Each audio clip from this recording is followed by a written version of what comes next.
Hello everyone, नमस्ते। मैं हूँ Gayatri Kauran, certified tarot reader and a reiki healer. और आज हम लेकर आए हैं एक ऐसा मैजिकल टूल जो आपको आपके लाइफ में सिर्फ प्रेडिक्शन ही नहीं, बहुत सारी क्लैरिटी और गाइडेंस भी देता है, और वो है टैरो कार्ड्स। हमारे साथ इस सेशन में है founder of Mist of Life, वो है Kripali Raj. And welcome Kripali ma'am. नमस्ते and thank you for your warm. So Kripali ma'am, सबसे पहला सवाल ये है कि हमें टैरो रीडिंग क्यों करनी चाहिए और कब करनी चाहिए?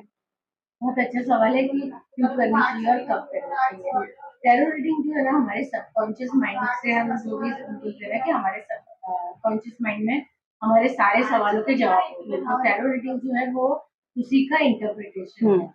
और टैरो रीडिंग कब करनी चाहिए, तो जैसे अभी किसी किसी के पास जो है आपका डेट ऑफ बर्थ होता है लेकिन टाइम ऑफ बर्थ नहीं होता है, या लोकेशन उन्हें पता नहीं होता, तो ऐसे समय पे क्या होता है, हम हॉरोस्कोप से रीडिंग नहीं कर पाते एक्यूरेटली। क्योंकि अगर उसी दिन अगर जैसे मून ट्रांजिशन चेंज हो गया या लग्न चेंज हो गया तो उनकी रीडिंग जो है वो बदल जाती है। ओके। लेकिन यहाँ पे एनर्जी रीडिंग है, तो यहाँ पे रीडिंग जो है आपके नाम और लोकेशन से ली जाती है, इसलिए वो बदलने का कोई सवाल नहीं है। तो हर कोई जो है टैरो रीडिंग कर सकता है। ओके। एंड दूसरा सवाल ये है कि टैरो रीडिंग सेशन हमारे लाइफ जर्नी में किस तरह हेल्पफुल है, और हमें वो गाइडेंस किस तरह जर्नी को इजी एंड ओवरकम करने में हेल्प कर सकते हैं?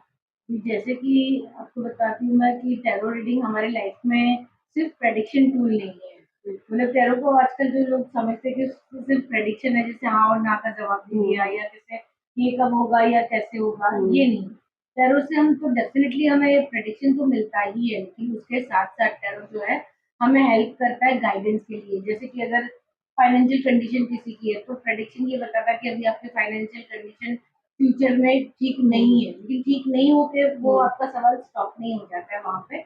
अभी ठीक नहीं है तो हम उसे कैसे ठीक करें, तो उसके लिए जो गाइडेंस लेनी है वो भी हम टैरो से ले सकते हैं। यानी कि टैरो जो है वो प्रेडिक्शन करता है, वो हमें गाइड करता है कि हम इससे आगे जाके हम उस चीज को अचीव कैसे करें, हमारा गोल अचीव कैसे करें। Okay. So thank you Kripali ma'am, आपने सवालों का जवाब दिया। एंड आई होप इन चीज़ों से अपने व्यूअर्स के काफ़ी सारे कंफ्यूजन दूर हुए होंगे।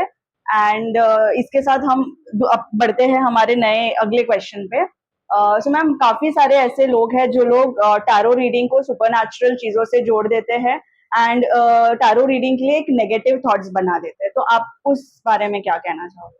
ये बहुत अच्छा सवाल है। ये इससे मैं आपको ये सवाल का जवाब ज़रूर देना चाहूँगी, क्योंकि मेरे 15 साल के एक्सपीरियंस में ये सवाल मैंने काफ़ी टाइम फेस किया हुआ है, जिसमें लोग बोलते हैं कि ये डेमोनिक प्रोसेस है या नेगेटिव प्रोसेस है टैरो, लेकिन ये टैरो जो है वो कोई नेगेटिव प्रोसेस नहीं है, वो हमारे सबकॉन्शियस माइंड का इंटरप्रिटेशन है।